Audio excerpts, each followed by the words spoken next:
Consortium. Thank you. Gotcha. Got to have my back. Sorry about that. If you could just continue to admit people while I just go through this intro, that would be great. So my name is Chauncey Lundy, and I work with Southern Black Girls and Women's Consortium.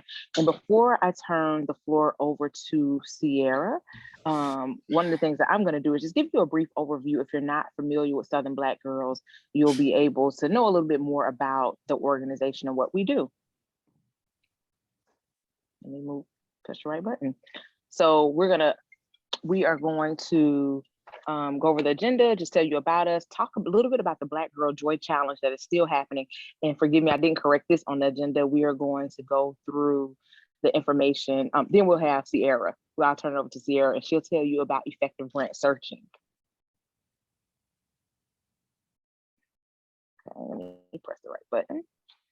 So about us. Southern Black Girls and Women's Consortium is a collective of funders, activists, and community leaders working to advance the movements for Black girls and women in the Deep South.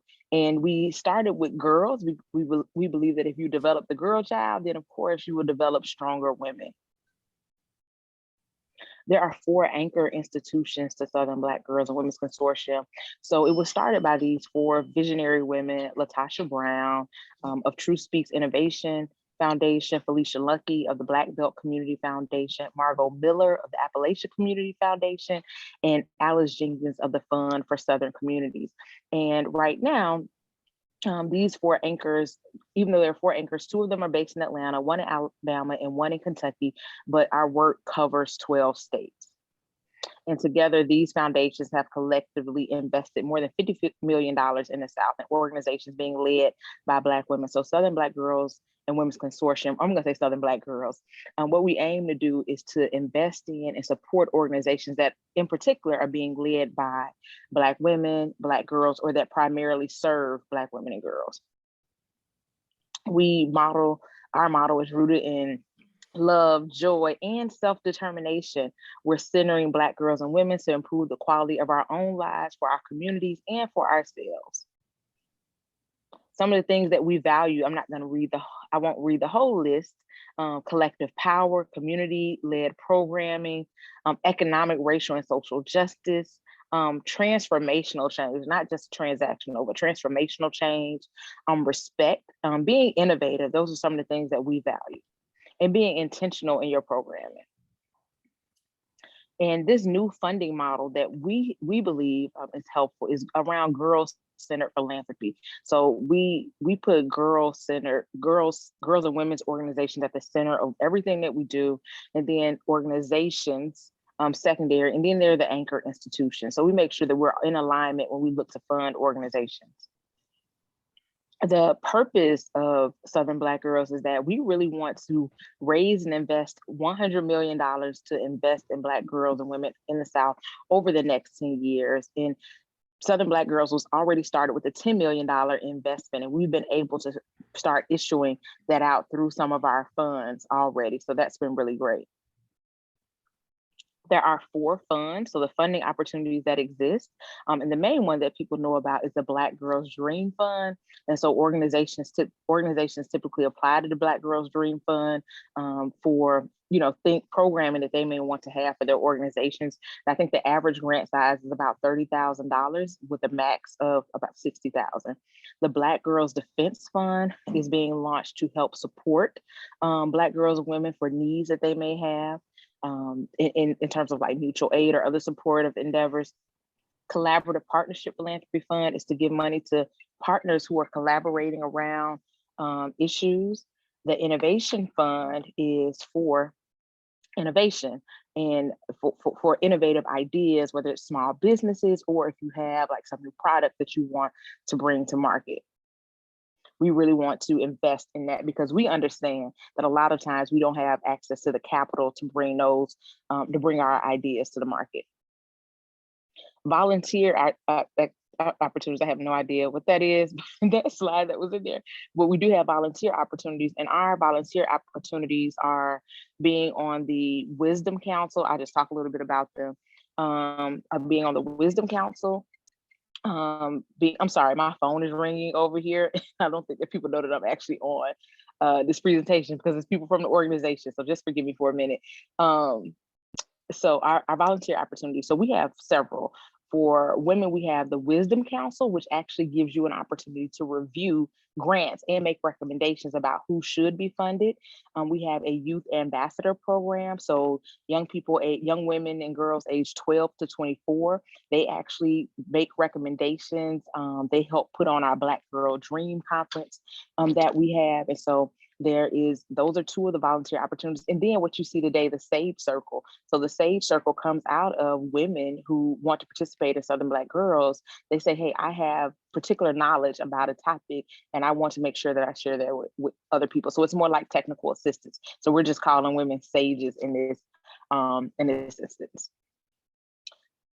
So as we listen to girls, we started out the organization with listening sessions that were all over the South. And this came from one of the listening sessions. I would create a model village where girls are loved and supported and not traumatized by constantly being chastised for their behavior and decisions.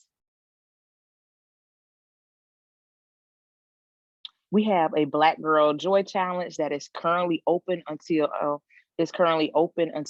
May the 8th, I believe. If you go to Southern Black Girls website, you'll see that. In the Black Girl Joy Challenge, we are giving participants age 12 to 24, I think that's the age limit, $550 to come up with some innovative programming or just some programming that they want to do to spread joy in their community, to their family, or to their friends. Some of the ideas that have won in the past are, there's one girl who started an all-Black robotics team, Black Girl Robotics team. There's someone that during the pandemic, they did a drive-in movie in rural Alabama. They even called Universal and got the rights to play Black Panther on the screen. They themselves called Verizon. They got the T1 lines ran, but they put on a community drive-in. And then there's an organization called Women in Training that two sisters. They started to end period poverty. So they started out giving packages in their schools to girls. They found out that I think 1 in 5 girls does not go to school when their menstrual cycle is on. It causes them to miss school because it's a lack of resources and products. So they gave girls period packages. And what has happened from that is there's actually a bill that just passed the Alabama legislature that now Title I schools can apply for grants to give out girls sanitary supplies. And these girls are actually going to the White House too in June. So that, I mean, the possibilities are endless when you let girls come up with ideas and just work. And that's something that started off really small that has grown. And if you see me talking really, really low, it's because I'm in the car dealership. Unfortunately, waiting on my car to be serviced and thought I would be done by now. So that's why I'm talking a little bit low.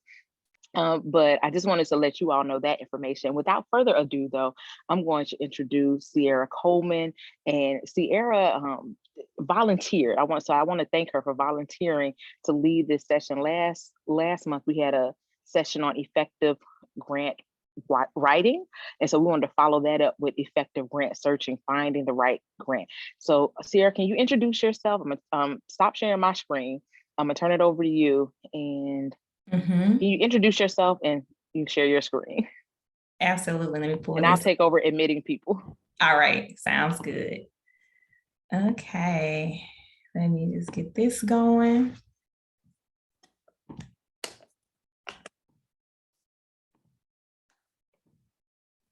Okay, can everyone see the screen? I think I should be good. Can y'all see the show me the money? Okay, wonderful. So hello, everyone. It is such a pleasure and an honor to be in the space with you. Just a little bit about me. I am Ciara Coleman. I am a philanthropist, a resource mobilizer, social entrepreneur, advocate for all things Black women and girls and Black communities, specifically and especially those in the South. I am Mississippi and Alabama raised, currently live in Louisiana, so I have just been all across the Gulf Coast. Professionally, I have spent a decade in institutional philanthropy, working for a private foundation, managing both national and place-based portfolios, working across various areas of health equity, economic justice, and early childhood education. I'm the founder of Geaux Girl Giving, which is a collective and giving circle of Black women who pool their resources to support organizations that are led by Black women and that center Black women and girls. And because this question has been asked quite a few times over the past year or so, my wildest dream for Black women is that Black women-led organizations are fully and abundantly financially resourced and supported in ways that truly allow us to dream, to reimagine, to wonder, and most importantly, to rest. And so as was mentioned, I am a part of the Southern Black Girls and Women's Consortium Wisdom Council last year, helping to move resources to Black women and girls in the South. And I continue to partner with them as they work on this new model of philanthropy.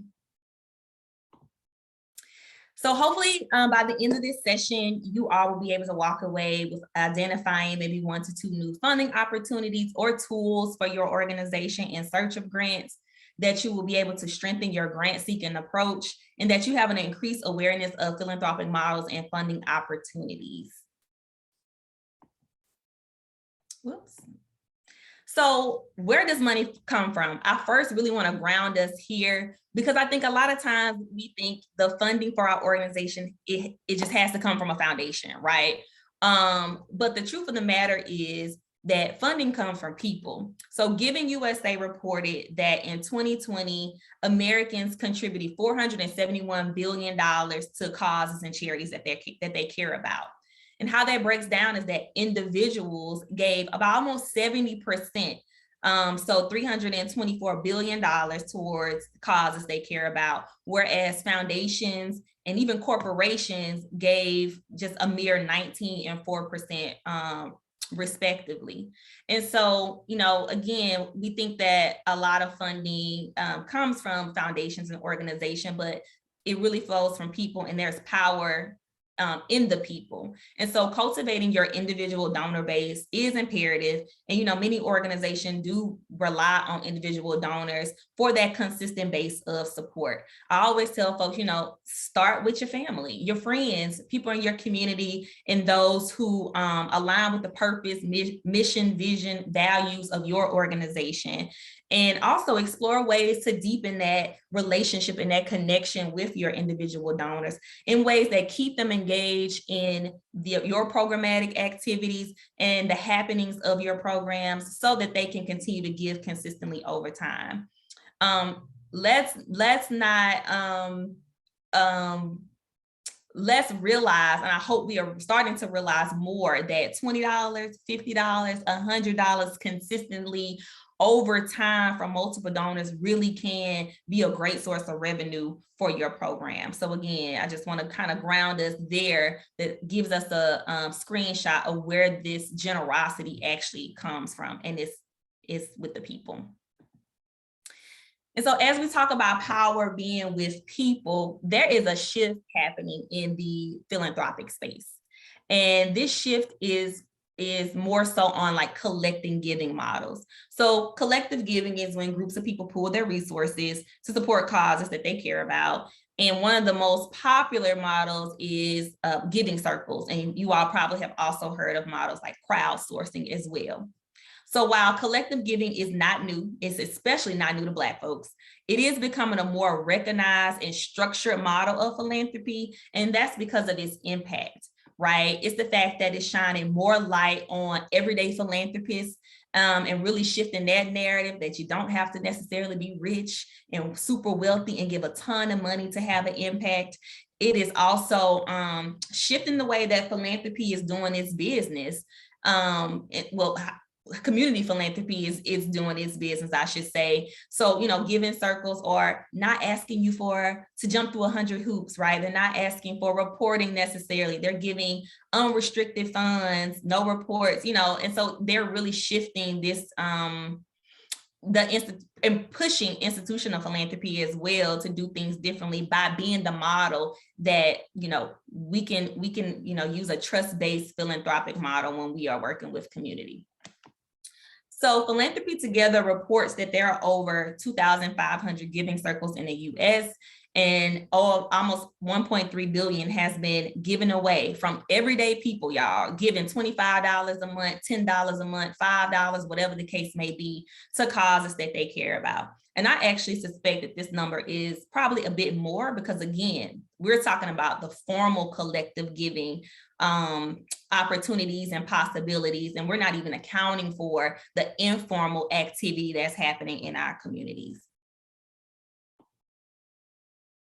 So Philanthropy Together and Grapevine are two organizations working in this collective giving space, and they have partnered to create a directory of giving circles. So this directory is not only a great resource for folks who are interested in giving their money to and pooling their resources with other like-minded folks, but it's also a great resource for those searching for dollars. So here's a screenshot of the Philanthropy Together website on the left-hand side, and they have a search bar where you can find giving circles near your area. And so this is just a really great opportunity, again, to connect with folks in your community who you may or may not even know that are, really moving resources in your community. And it's also just a great way to build relationships with, everyday philanthropists. So it'll be great if you all can use this as an option. Search if there are giving circles in your area, connect with them, and share information about your work. All giving circles operate differently. Some awards are based on like member nominations. That's how my giving circle operates. Others have application process. And on the right hand of the screen, I have a screenshot. I think I searched Atlanta, and then Circle of Joy for those who are not aware, Joy Webb, who's amazing, leads and has founded Circle of Joy. And I know for her giving circle, they give a larger grant, I believe $10,000 if I'm not mistaken, and it's only every other year that they give their money out. So each process is a little bit different. Each process will vary, but you do have to do a little bit of research to see if there's an opportunity ripe for your organization. So collective giving is the move. It is happening. It is shifting the philanthropic space. And I think that we'll all hear a lot more about these collective giving models. Moving on to the Holy Grail, grants. Everybody wants one, right? Grants are one of the most popular sources of funding for your organization. They can be a rewarding investment to help grow, sustain, and scale your work, your program. However, finding the right grant, drafting and submitting your application or your LOI and going through the due diligence process, it can all be very timely and consuming, especially for smaller grassroots-based organizations that may have limited human capital. So there are a few considerations that I hope we can take into account when searching for grant opportunities. And if you missed the last month's Sage webinar, it was all about like writing the right grant. So my colleague, Rayoni, may already touch some of these points, but you want to make sure that you're in alignment, right, with your values and the organization's values and programmatic focus when you're seeking grant funding. I will also say start with local resources and opportunities. So community foundations are a really great start. Also, if you have major corporations in your community that have been founded there or located there, they have a CSR arm or a philanthropic arm that gives back locally. But in pertaining to community foundations, they have DAFs, and DAFs are donor advised funds. And they're basically these charitable bank accounts for families and individuals.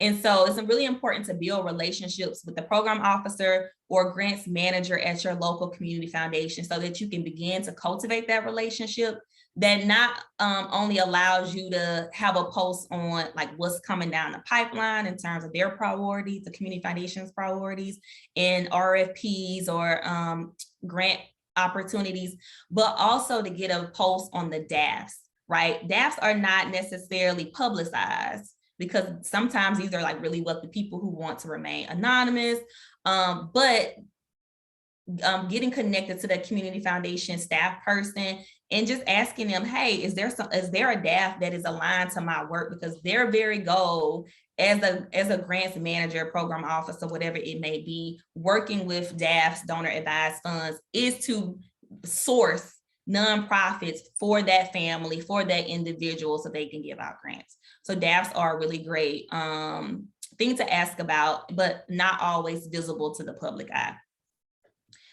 One thing as a grant maker I see a lot is when submitting a proposal or LOI, I will really encourage folks to have their documents ready, right? This trips up people a lot, right? Having your major contributors, having a list of your IRS documentation, your 501c3 paperwork, all of that is very important, and we're going to ask for it as grant makers. So just ensuring that you have that prepared as well. So the next few slides, we're going to talk through some tools for finding not only grants, but also grant makers and funders. So again, going back to community foundations, these institutions are in support of their local nonprofits and communities. They often know the issues and opportunities in that community, and they have specific grant making priorities to address those challenges.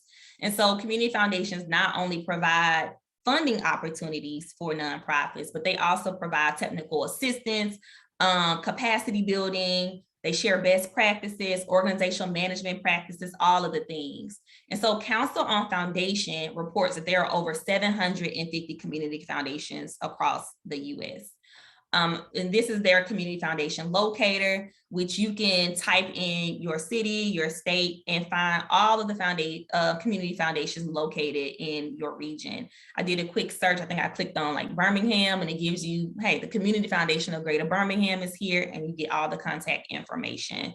So definitely get connected to your local community foundation.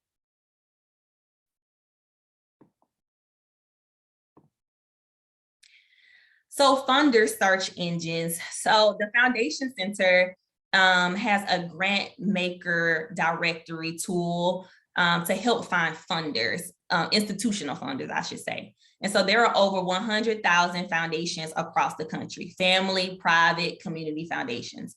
And so you can use this tool if you want to know what the grant making funder ecosystem looks like in your area.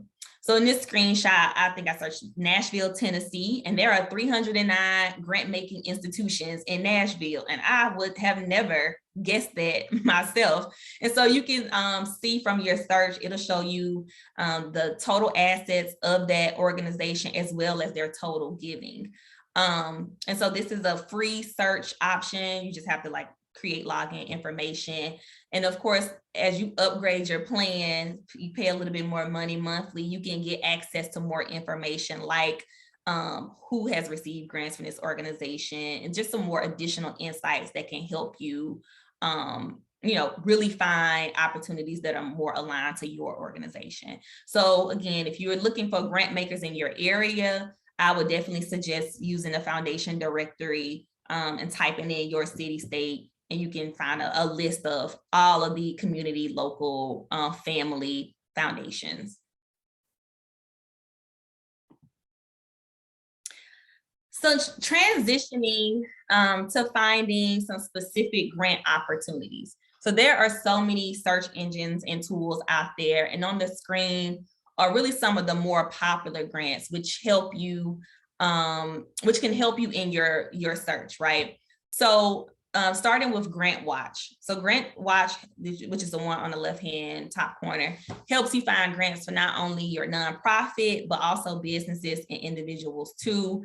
You can see that, they have 27,000 plus grants in the database, and they have it broken down 5,000 for nonprofits, 2,000 for individuals, et cetera, et cetera. So Grant Watch is a really popular tool that a lot of folks use.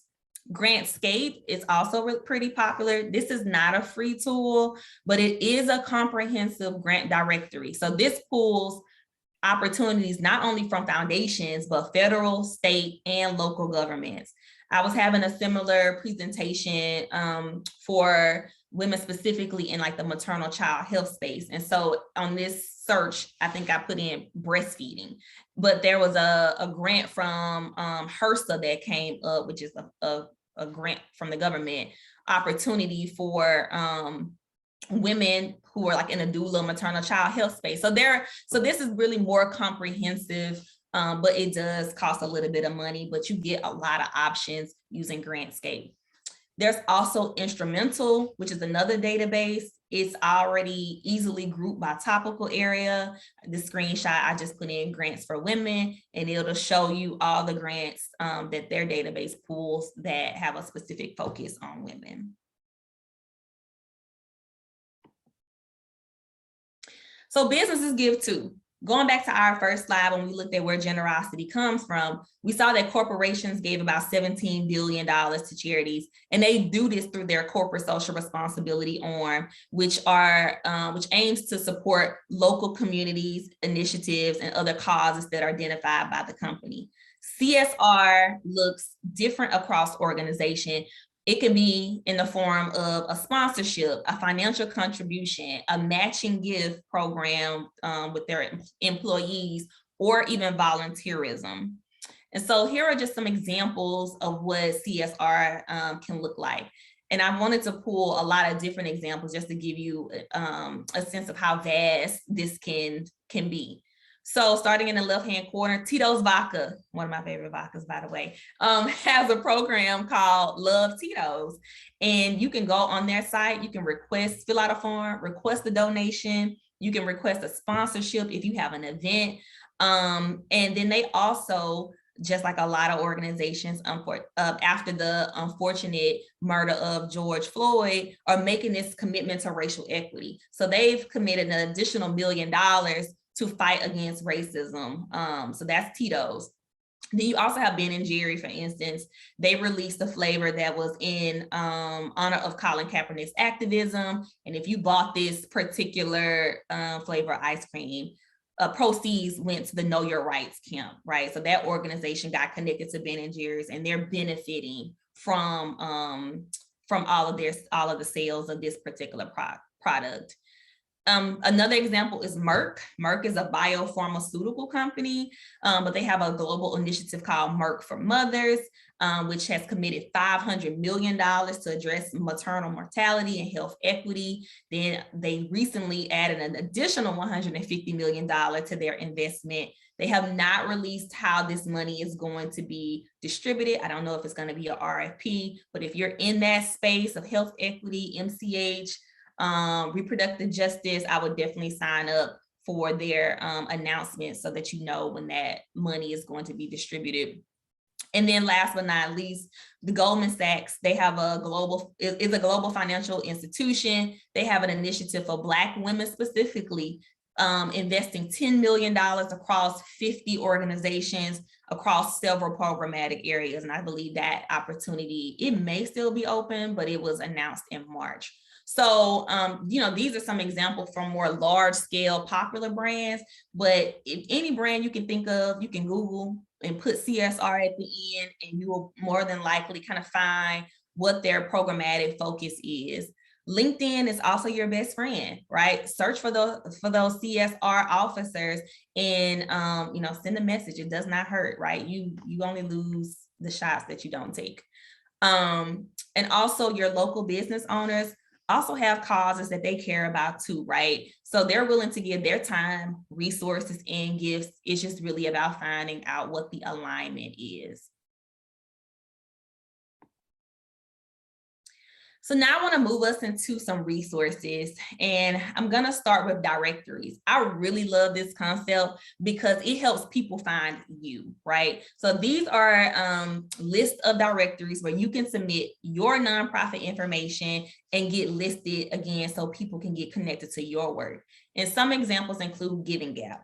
It was formerly known as Giving Black, and they exist to close the giving gap and connect people to causes they care about. And it's all about Black-led organizations. Young Black and Giving Back Institute, again, is another directory. They also have a Black Giving Day campaign where you can register your nonprofit. And again, folks can just peruse their website and kind of get connected to other work that they may not have even considered otherwise. Support Black charities, again, another directory. You can also pay for a subscription and get your nonprofit elevated. So again, it's putting you in front of folks that you may not get the opportunity or visibility for. Benevity, corporations use Benevity for their matching gift programs. Again, it's easy, it's free. You sign your nonprofit up, and if I'm working at, I don't know, Coca-Cola out of Atlanta, and I want to give my money to some organization, I can go on the Benevity website, find one that speaks to my spirit, give my money, my corporate Coca-Cola will match it, and then boom, right? Like that's just a really easy opportunity. And then because this is coming up next Tuesday, Giving Tuesday campaigns, May 3rd is one of the biggest days of generosity across the globe.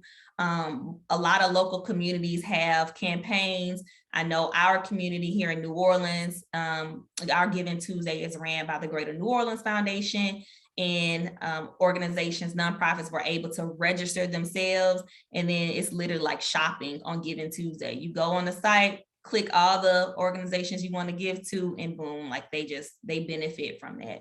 So directories are a great source of like getting your organization visibility that you may not otherwise get on a day-to-day basis.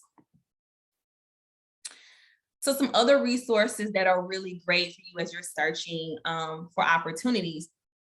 Council on Nonprofits. Get connected to your state association. They have tools and resources for you. Most states have one. And so it'll just, again, be a great opportunity for you to connect with. The Women's Funding Network. This is a directory of women grant-making institutions and funds. You can go on their website and you can see a list of all of the organizations that have a specific focus on women, and you sign up for all of their newsletters, because that is where these grant opportunities, that's how they're being pushed out, right? Women's Net. They provide resources, grant opportunity for businesses and nonprofits. They give, I believe, a grant a month, if I'm not mistaken. So again, another great resource there. Urban Awareness, they give tools, tips, resources, funding opportunities for communities, philanthropists, local government agencies, and nonprofits and faith-based institutions. Philanthropy News Digest, which is the screenshot that you see here. They have a list of all of RFPs, requests for proposals, and you can even sign up for alerts. I did peruse, and I think there's like 1 or 2 specific opportunities around women on there. So that's a really great resource if you're not already connected to Candid and Philanthropy News Digest. And then, of course, the Chronicle of Philanthropy, which is like the philanthropic sectors, one of the major, I guess, kind of like news media outlets. And so they have a lot of resources as well. So as I end my portion, and we can kind of open it up for some questions, there's a Instagram like video that goes around and says like, it's a beautiful day to be a Black woman. It's a beautiful day to be a Black woman. And that's how I feel every day. And if you want to know who is going to save the world, it's going to be us, Black women. And so these are just examples of what Black women change makers are doing and what it looks like.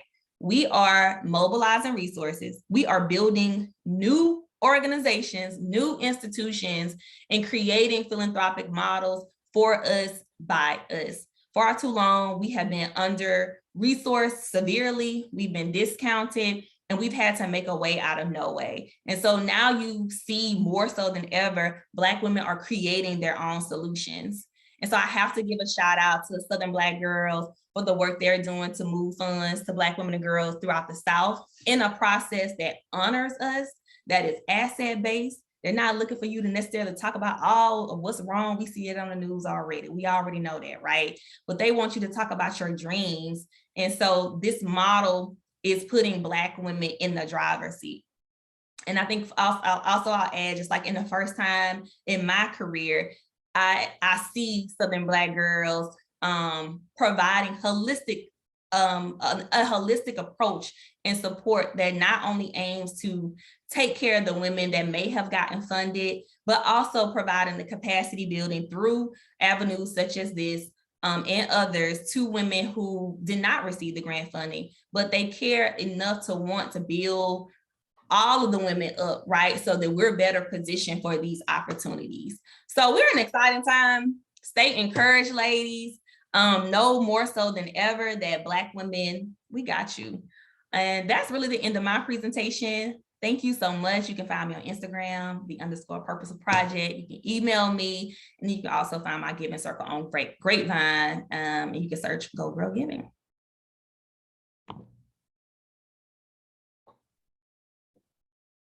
Ma'am, do you mind putting your contact information up again? I didn't get it, please. Oh, absolutely. Thank you so much, Ciara. That was an amazing presentation that you gave, and telling people all of the different avenues that they can that they have to find money for whatever it is that they want to do in terms of grants. But like the giving circles, the idea of really asking your friends and family. And I talked to someone, I put out something the other day that I have one friend who has been giving consistently $50 to my organization every month, like for the past 2 years.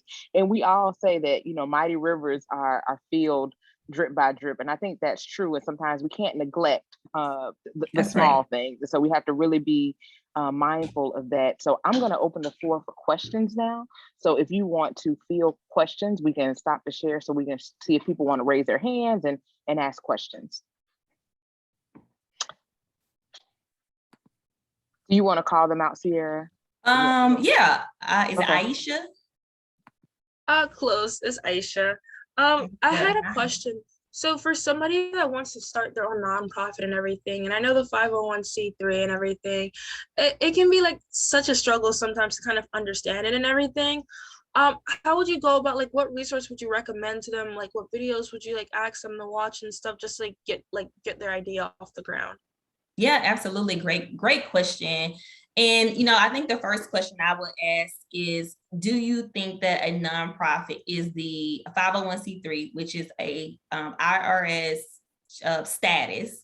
Do you think that that is the right method or mode that you have to do to get the work done? And I ask that because, for instance, you know, I have a giving circle. It is not a 501c3, but there are platforms that can support you doing really amazing work without you having to bear, you know, the struggle of like ensuring that you have a board and, you know, all the necessarily paperwork, because running a nonprofit is not easy. And I'm sure the women on this call can attest to that, right? But it's a really great, you know, again, tax status, for folks who are doing work through a more purposeful or charitable lens. But again, the state association for nonprofits, if you find your state association, they are a great resource, a great tool to get you started. Sometimes they'll even provide like pro bono services, because I know getting that official paperwork into the IRS, sometimes you have to have a lawyer involved to make sure your articles are correct, all the things, right? So your state association would just be a really great start. And even your, again, your community foundation, because they do that community work as well. Ashley? Hello, Ciara. So I have a question. So in terms of like individual giving, so I know our nonprofit is going to start using DonorBox, and we've actually set up an account for DonorBox. Do you have any suggestions on what type of platforms or what's the best platform to use in terms of individual giving? I don't have a strong recommendation or one or the other, but what I did not mention, I think I only briefly mentioned, is that when you're working with your individual donors, also ask them if their job matches their contribution. So sometimes that is not as visible. And again, that's really on the onus of the donor to do that work. But even if you have it at the bottom of your email, your thank you email, hey, check with your employer to see if they can match, because a lot of the times we're leaving money on the table. My institution that I work for, it matches 2 to 1. I give $50, they're coming back with 100. You just automatically just leverage your dollars, right? By just submitting some paperwork and saying, hey, I gave $50, right? So I don't have a particular platform, I would say, but I will say, encourage people to see if they can also match their donation. Okay, perfect. Thank you. Mm-hmm. Is it Jackie? It's Jackie. Jackie, I'm just messing up today. No worries. My mind, not my heart. No worries. Thank you so much, Ciara. This has been, wow, it's a lot of great information. So I just want to clarify in terms of the giving platform that you mentioned. Currently, I do work that serves young people, and I want to create a young person-led organization around like racial justice and activism in the education space. But I'm currently trying to partner with a university in Georgia, GSU, to do that because I know I can't handle a nonprofit. So with that being said, do you feel like these resources will also be applicable to me, or that they like essentially someone, I guess, that has like fiscal sponsor status or that's partnering with a nonprofit, or is like the Giving Circles focus on those that have 501c3 status? Yeah, I think as long as you have a fiscal sponsor, so the organization that you're working with has to have that 501c3 status, you should be good to go. Even when you're looking for grants, right? You may have a project idea, but you can find a fiscal sponsor who's willing to be the person to take those funds and manage those funds on behalf of your organization. You can still be able to get that work done, right, and still be able to have that impact. So yes, absolutely. Folks ask, I really love Grapevine. That's the platform that I use for my Giving Circle, because they act as a fiscal sponsor in a way, because when people give to Grapevine, they get the receipt. Folks want their tax write-off, right? That's the good thing about the 501c3 status. It allows people to have that. But giving on Grapevine, even though Geaux Girl Giving isn't a 501c3, it still gives the benefit of a 501c3 by using that platform. So absolutely, these resources will still be applicable to you. Thank you. And I have one final question. So you mentioned looking for a state association. Is that the same? I've tried to search that real quick. Is that the same as like the council on nonprofits? Yes. Council on nonprofits. Council on nonprofit, and then it just filter by zip code. Okay. Thank you. You're welcome. Before you go to the next person, Ciara, I just want to, there is a question or two that is in the chat. So people want to know if the slides will be available. If you can make the slides available, I can definitely send them out to people who registered for this, and the recording as well, a link to the recording. And then there was a question about where can they find, also, there's a survey. I just put a survey link. So if you could take a survey, it's a really quick survey on this workshop that helps us to do more. Also, the question that is here is, where can I find more information? Patricia asked the question, where can I find more information on starting a Giving Circle, and what government status is needed? Great. Yes, I can definitely provide all the resources that was included in the PowerPoint after. I can give that to you, Chalet, and then you can send it out to folks. I think we did say the link to this recording will be shared as well. So I'm trying to make sure I answer your previous questions. And then in terms of like Giving Circles, so Grapevine, Together Philanthropy, and the Community Investment Network are probably the three organizations I would say to connect with, especially Community Investment Network, because they have a particular focus on people of color. And then no status necessarily is needed. Like, honestly, Giving Circles are something that is very ancestral to who we are as Black people. We may not have called them that, but when we were doing rent parties, and we were, giving folks that envelope when they went off to college, or we were doing fish fries for, the jerseys for the football team, that was collective giving. That was a Giving Circle. It just didn't have that name, right? But we've been doing that. So, there are just these tools and platforms that allow us to do it in a more structured way, that give us more heightened visibility, and just create more opportunities for other people to get connected with this. So again, Grapevine is the tool that I use for my Giving Circle, but the Community Investment Network provides a tremendous amount of technical assistance for people who have Giving Circles. Again, they range from being super flexible and not, and kind of like not as structured to folks that actually have like grant application process, nomination process. So it really just depends. But I would say all it takes is for you and a couple of your friends to make that commitment to say, you know what, we want to fund girls in STEM or whatever the case may be. And y'all agree to contribute X amount of dollars a month or a quarter, whatever. And then you have a giving circle. It's just that easy. And the impact is still there. So I would definitely say Grapevine together, community investment networking together, philanthropy. All right.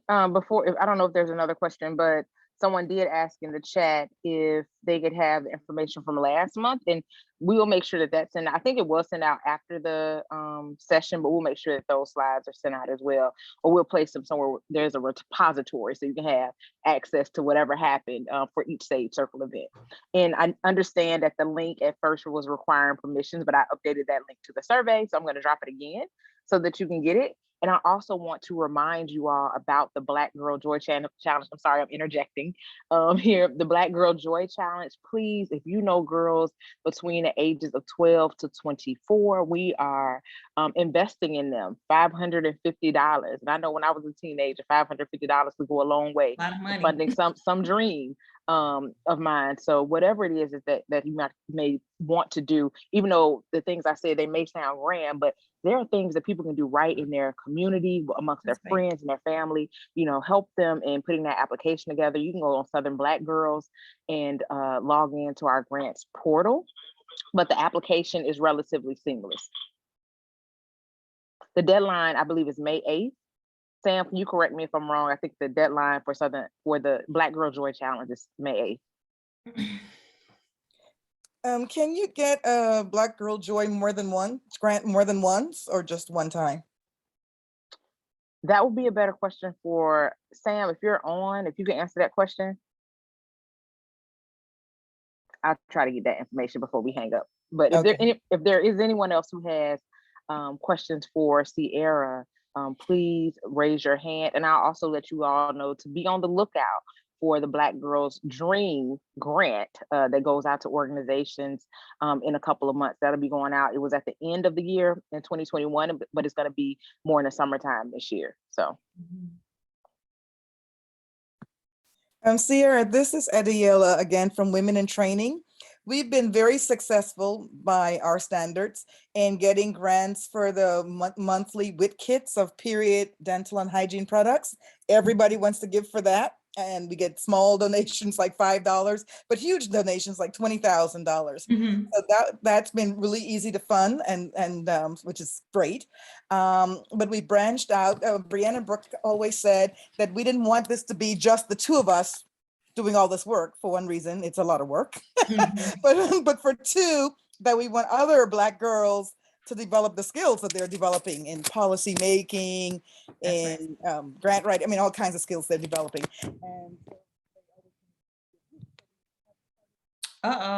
Did we lose you?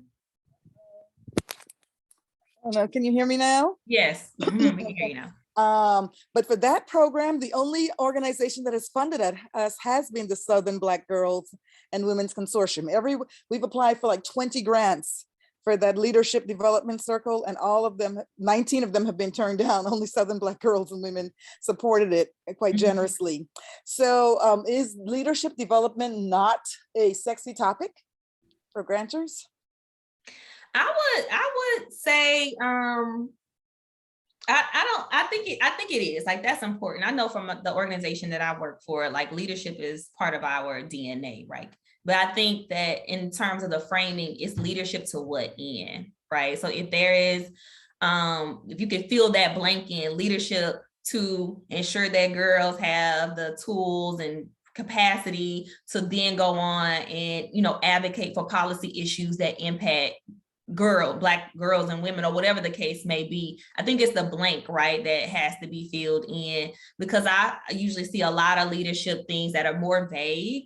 But funders want to see impact. They want to see tangible impact, which, I can go on and on about, my personal opinion about that. But I think the biggest thing is being able to clearly articulate what this leadership program will then do. Your investment in the leadership of girls will equate to what, right? And I think it's just really about the storytelling piece of it.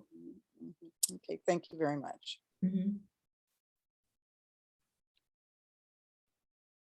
Are there any more questions? I'm sorry. Yeah, go ahead, Ciara. No, I was asking the same thing. This is your time.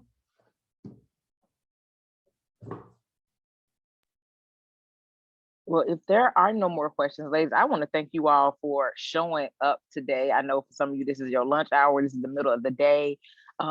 This was a time that we know that you can mark it on your calendar. When you register, you could have registered through the end of the year. But we are doing this every month. So if you have a topic that you feel would be worthy for other women to know about in terms of technical assistance, you also can be a speaker for the Sage Circle. Just reach out to us at info@southernblackgirls.org and let us know. And we'll send an email out because we're looking for volunteers for next month's session. So you can let us know. There were plenty of topics that we've heard that people want to hear about, but we didn't get plenty of response from people who want to speak about them. And that we need a little bit more of that. And I really appreciate, again, you all sharing your afternoon with us. Please, please, please take the survey. This helps us, really plan more of these events and be able to evaluate what we need to do to improve.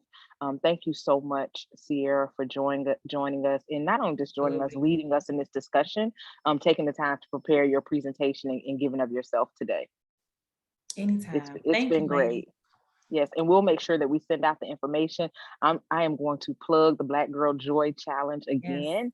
Yes. Alabama is kind of knocking it out the park in terms of people who've applied already, but we want the other 12 states that are considered a part of the Southeast, from West Virginia, all the way over to Louisiana, Arkansas. We want to make sure that girls are applying and not missing out on this opportunity to get some funding for whatever it is that they want to do. Y'all have a great, great day. Any more questions before I hang up? Going once, going twice. I did have a question. I stepped away, so I didn't hear if the question had been answered about Black Girl Joy could reapply. I have some girls from She Is Me in South Carolina that did get. I have some that are applying that didn't get it last time, but I have some that want to apply to continue the work that they did last time. And so I wanted to know if they are eligible to apply again. You know what, they probably are. I didn't get an answer. I know everybody's kind of working right now. I wasn't able to get an immediate answer, but I do believe they are able to apply again. Okay, sounds good. Thank you so much for that.